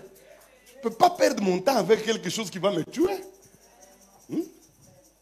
C'est pourquoi aujourd'hui, nous voulons attaquer. Aujourd'hui, nous allons faire la prière de délivrance. Détruire tous les rêves. Je vous ai donné seulement 2. Hein? 2. J'ai parlé des rencontres. J'ai parlé des captivités. C'est fini. Alors que si j'ajoute, je vous parle des rêves avec effet immédiat. Un type comme Jacob, la nuit, il lutte avec un esprit. Hein? L'esprit là le cogne ici. Dans le rêve. Dans le rêve. C'est pas d'une manière éveillée. Dans le rêve, on lui donne un coup à la hanche. Mais il se réveille, il y a des effets immédiats, il devient infirme. Il a marché comme ça toute sa vie. Un coup reçu dans le songe. Ce n'est pas dans la réalité. C'est un coup qu'on lui a donné dans le songe. Mais ce coup-là a des effets physiques réels. Et dans l'immédiat, Frère, faites attention. Certains coups que vous recevez là, où vous rêvez quelqu'un qui vous coupe les cheveux. Vous rêvez le matin, une partie des cheveux n'est plus là. Demandez-vous, elle est partie où? Et depuis ce temps-là, vous avez des froids bizarres. Même quand nous ne sommes pas en hiver, hein, vous avez un froid qui attaque. Et souvent, c'est vers 18h, 17h.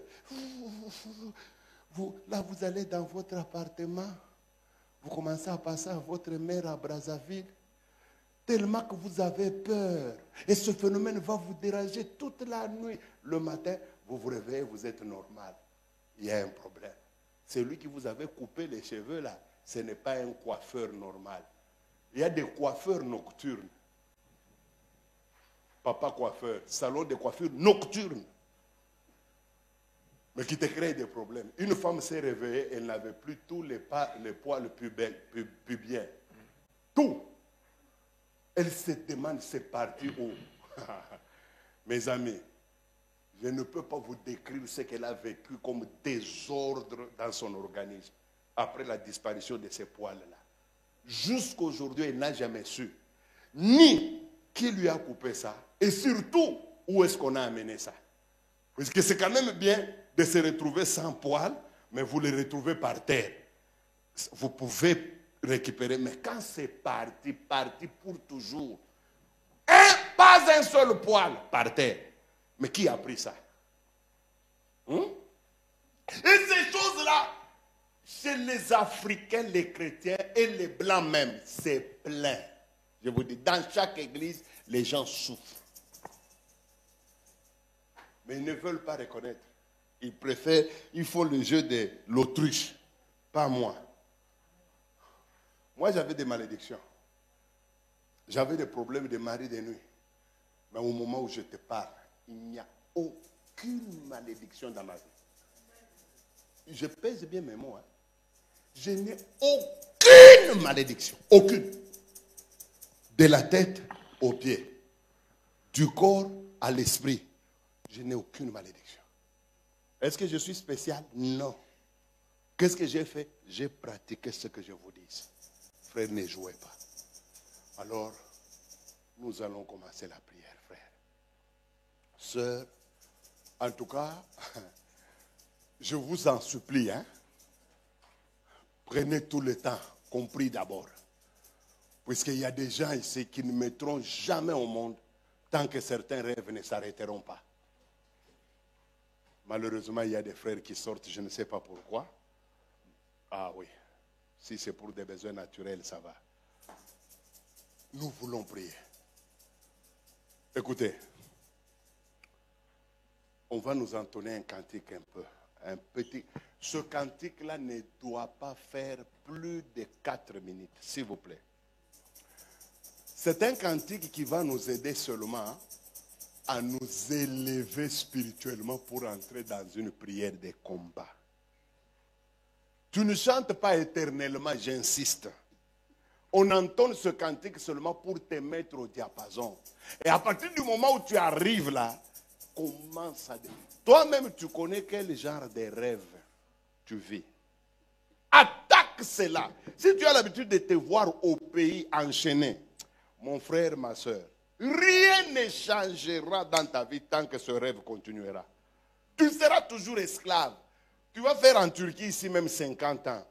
Tu rentreras au pays avec un jogging. Je te dis, nous voyons beaucoup de gens qui sont venus ici en Europe.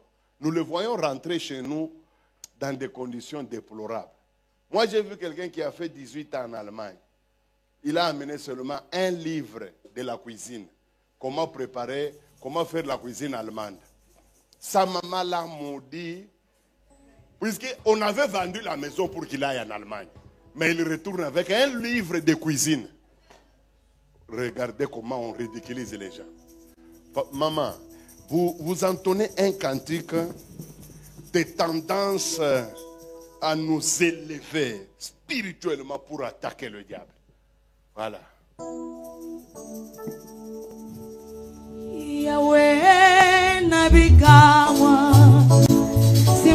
Maboko. Mikono.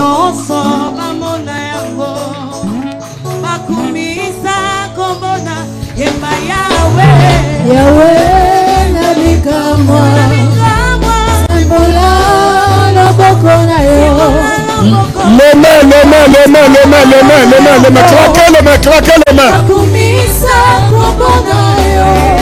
Battez les mains, battez.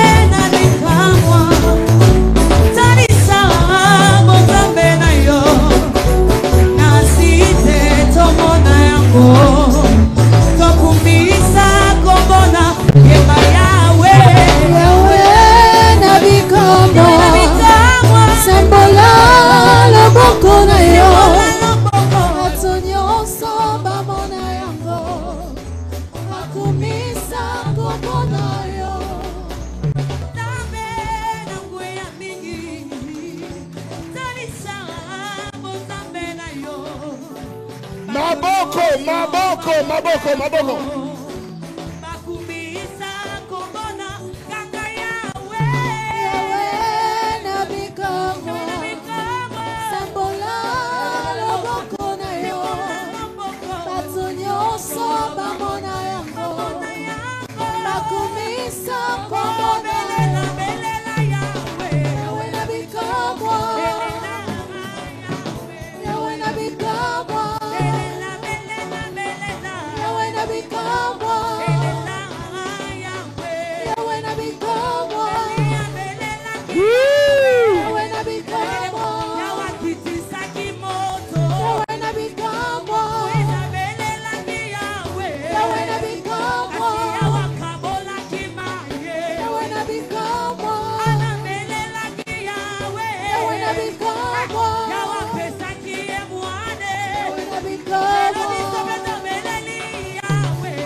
Nous allons commencer à prier. Priez.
Au nom de Jésus, je me livre contre cela, contre toute puissance, contre tout mauvais rêve, contre le rêve sorcellérique, contre tout rêve qui me possède, qui possède ma vie, qui possède mon être, qui possède mon âme, qui possède mon esprit. Au nom de Jésus, au nom de Jésus, au nom de Jésus, au nom de Jésus, tous les rêves incubles, au nom de Jésus, que cela tombe, que cela tombe, que cela soit annulé ce soir, cette nuit, au nom de Jésus, au nom de Jésus, au nom de Jésus, je renverse toute influence de mauvais rêves, toute influence de mauvais songes, toute influence de mauvais rêves que j'ai fait dans ma vie, dès le bas âge, ce que je connais et ce qui me sont inconnus. Et cela tombe,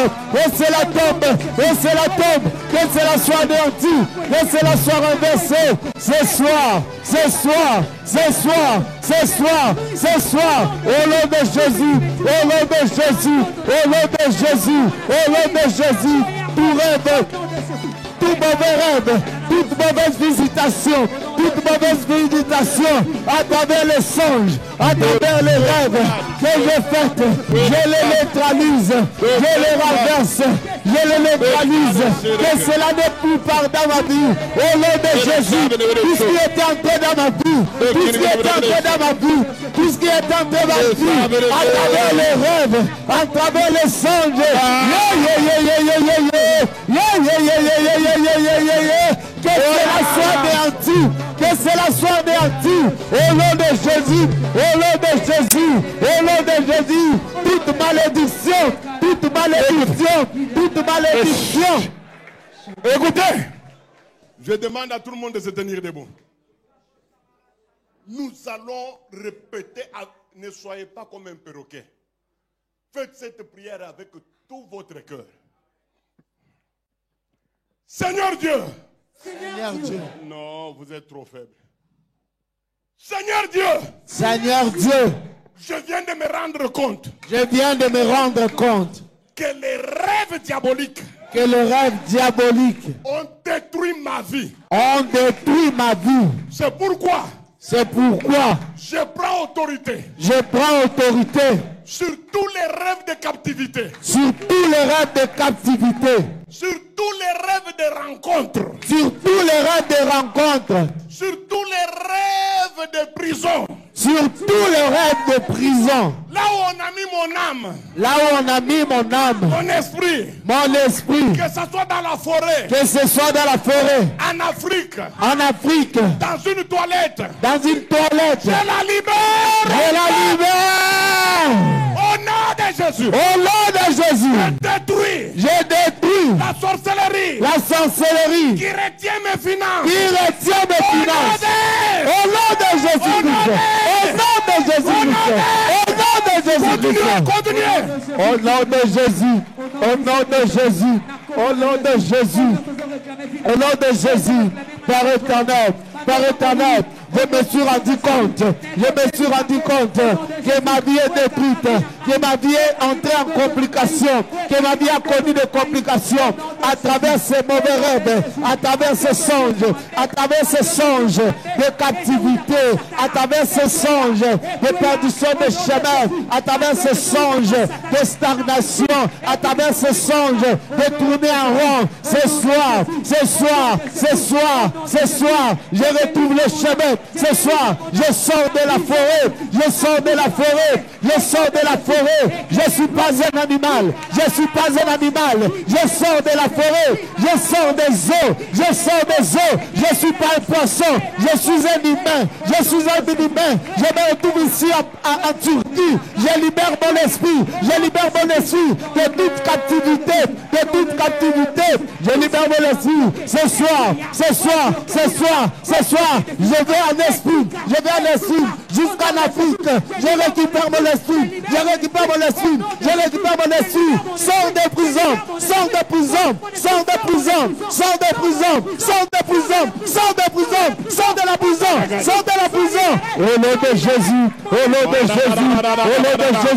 Au nom de Jésus. Que mon esprit soit libéré. De toute captivité. Dans les toilettes. Je sors. Que je sois abandonné. Je sors des dépôts. Je sors de la forêt. Je sors de profondeur d'eau. Je sors des fosses. Je sors. Je libère mon esprit. Ce soir, nazo libéré Bolibonanga. Et pas Dieu se zami. Et pas Dieu se va tchandiango. Na captivité. Oh, kangi ba finance langa. Oh, kangi prospérité langa. Oh, kangi évolution langa. Les lots. Nazo libéré.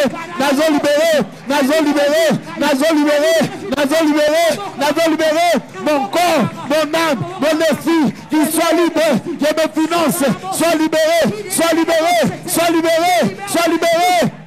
mon esprit. Au nom de Jésus. Au nom de Jésus. Au nom de Jésus. Je sors mon esprit de toute captivité. Je sors mon esprit de toute prison. Je sors mon esprit de toute captivité.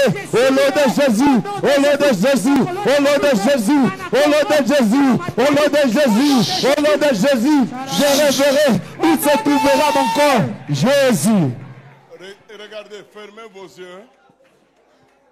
Fermez vos yeux là où vous êtes.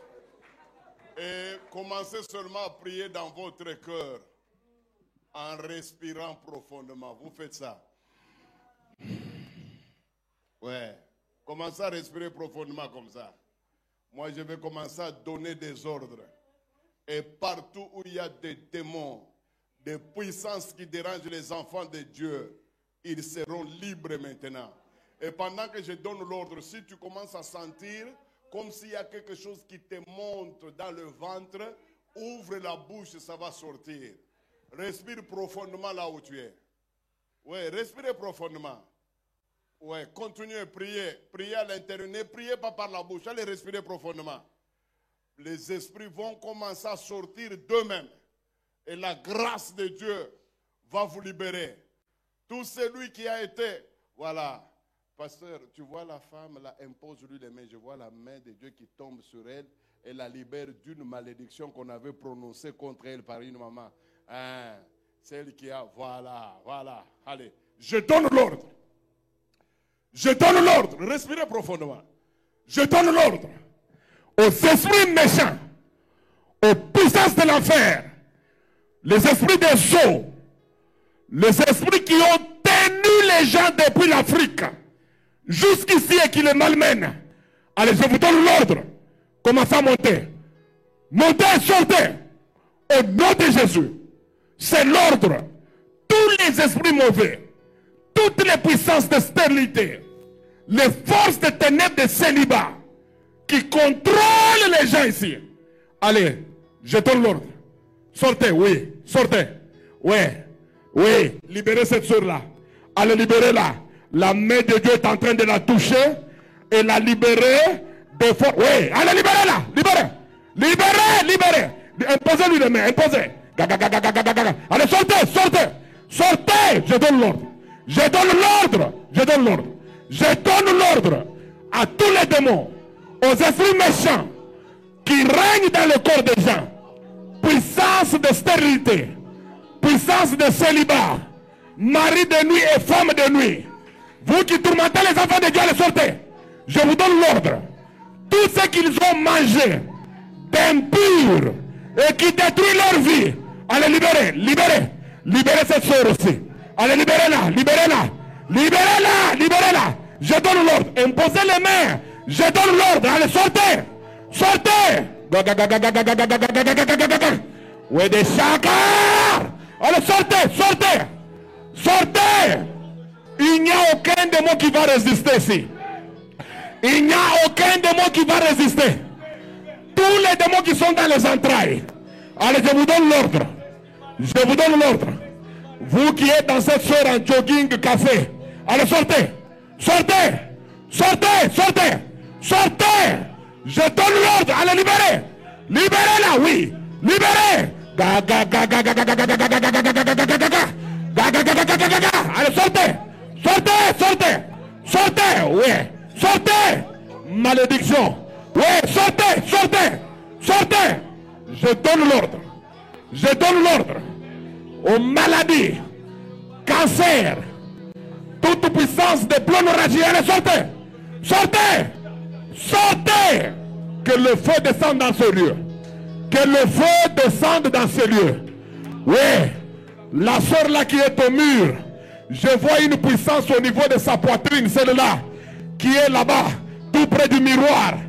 Et cette puissance est en train de quitter son corps. Allez, feu!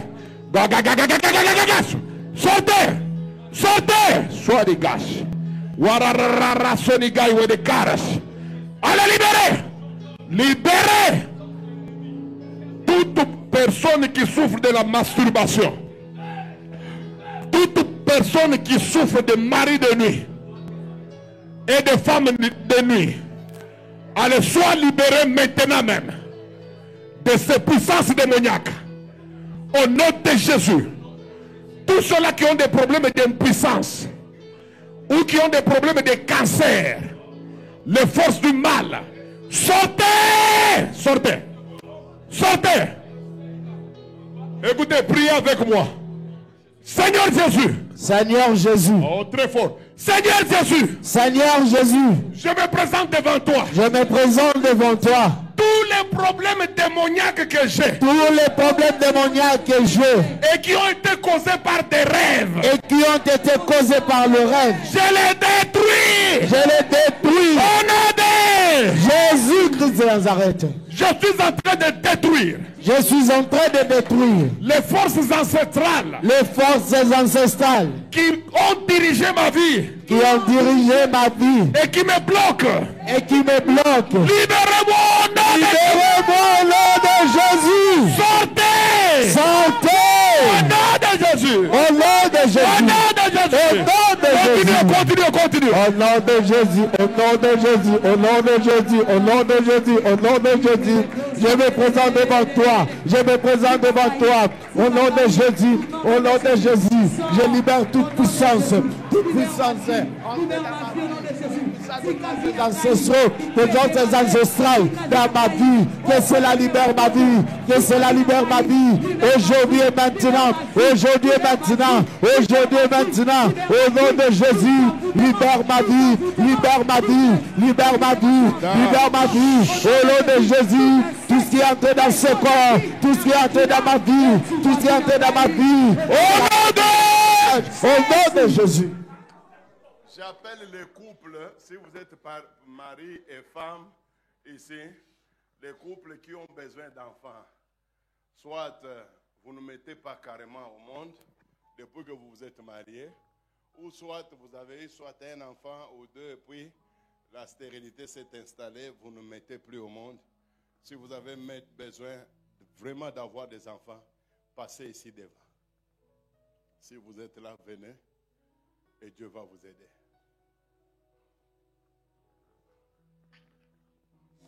Ma soeur, où est ton époux?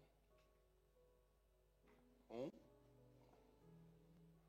Mais pourquoi tu ne passes pas, frère? Maman, ton époux? Il est au Congo. Ok? Il n'y a que ce couple ici.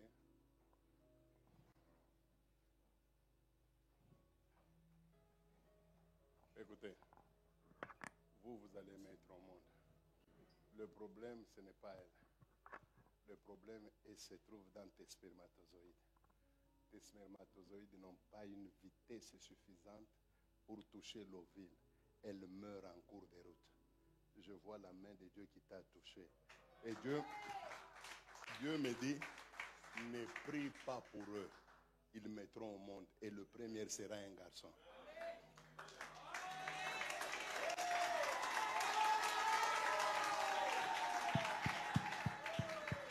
Père, que la grâce extraordinaire tombe sur elle et sur son mari qui n'est pas ici. Ouvre de nouveau les entrailles pour que les enfants coulent de ce mariage et en abondance. Au nom de notre Seigneur Jésus-Christ, j'ai ainsi prié. Amen. Merci. Écoute, j'appelle toutes les jeunes filles qui estiment qu'elles vivent des déceptions et ça les rend mal à l'aise. Elles veulent que le Seigneur entre dans leur affaire de mariage pour qu'elles soient prises en mariage. Si vous êtes là, venez ici devant. Vous voulez vraiment que le Seigneur vous donne un bon mari, venez et la grâce de Dieu va vous aider. Mettez-vous à genoux.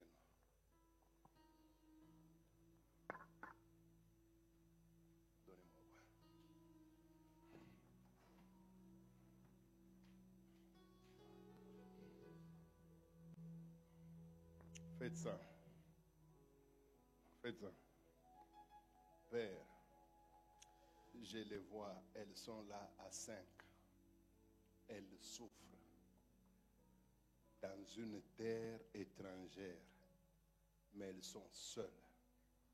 Plusieurs fois, elles envient d'avoir un mari. Mais une puissance démoniaque, diabolique, les contrôle au point où elles ne sont jamais prises en mariage.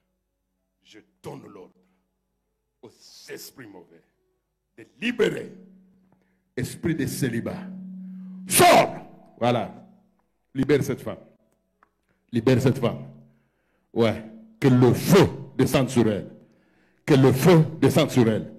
Et vous qui êtes dans sa poitrine, montez. Montez. Montez. Sortez maintenant. Sortez. Au nom de Jésus. Je donne l'ordre. Libérez cette femme. Libérez-la. C'est l'ordre. À un ordre, on obéit. Et on ne résiste pas. Esprit de célibat, sors de cette femme. Libère-la. Au nom de Jésus-Christ de Nazareth. Thou art Jack and Lacho. Speaking with the furious. Nyatre, Jack and Lachos. Shush and Chaff and Jason Sadia. Écoute. Celle-ci. Dada. Non seulement le Seigneur te libère de cet esprit, mais il vient d'enlever les hémorroïdes. Et tu es libre, tu n'en souffriras plus jamais. Et même la maladie d'estomac qui t'a toujours dérangé est ôtée par Dieu. Rentre à ta place.